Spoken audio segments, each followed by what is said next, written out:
சந்தித்த முதல் சட்டமன்ற தேர்தலிலேயே 108 இடங்களை கைப்பற்றி முதல்வர் நாற்காலியில் அமரப்போகிறார் தவிக தலைவர் விஜய். பெரும்பான்மைக்கு இன்னும் 11 இடங்கள் தேவைப்படுவதால் பிற கட்சிகளிடம் தவிக பேச்சுவார்த்தை நடத்தலாம் என எதிர்பார்க்கப்படுகிறது. அந்த வகையில் விஜய்க்கான ஆதரவை கொடுக்கப் போவது திமுக கூட்டணி கட்சிகளா இல்லை அதிமுக கூட்டணி கட்சிகளா என்னும் கேள்வி எழுந்துள்ளது.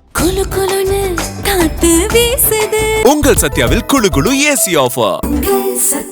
இந்நிலையில் நடந்து முடிந்த சட்டமன்ற தேர்தலில் கன்னியாகுமரி, தென்காசி, நாகப்பட்டினம், திருவாரூர், மயிலாடுதுறை, அரியலூர், நீலகிரி, விழுப்புரம் ஆகிய 8 மாவட்ட மக்களும் தவிக கட்சியை முழுமையாக புறக்கணித்து இருக்கின்றனர். இந்த மாவட்டங்களில் உள்ள 32 தொகுதிகளில் ஒரு தொகுதியை கூட தவிக வேட்பாளர்கள் வெல்லவில்லை. விழுப்புரம் மாவட்டத்தில் திமுக, அதிமுக, பாமக தலா 2 இடங்களிலும், விசிக ஒரு இடத்திலும் வென்றுள்ளது. கன்னியாகுமரி மாவட்டத்தில் உள்ள 6 சட்டமன்ற தொகுதிகளில் 3 இடங்களை காங்கிரஸ் வென்றுள்ளது. திமுக, அதிமுக, மார்க்சிஸ்ட் கம்யூனிஸ்ட் கட்சிகள் தலா ஒரு இடத்தை வென்றுள்ளன. தென்காசி மாவட்டத்தில் 4 இடங்களை திமுகவும் 1 இடத்தை அதிமுகவும் வென்றுள்ளது.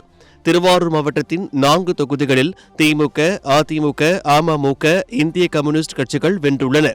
அரியலூரை பொறுத்தவரை பாமக ஒரு இடத்தையும் அதிமுக ஒரு இடத்தையும் வென்றுள்ளது.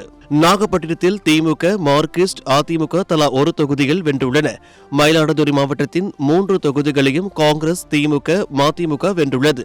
நீலகிரி மாவட்டத்தில் 2 தொகுதிகளை திமுகவும் 1 தொகுதியை பாஜகவும் வென்றுள்ளது. தவிக கட்சியின் முதல் மாநாடு நடைபெற்ற விக்கிரவாண்டி தொகுதியில் கூட விஜய்களை அடிக்கவில்லை என குறிப்பிடத்தக்கது.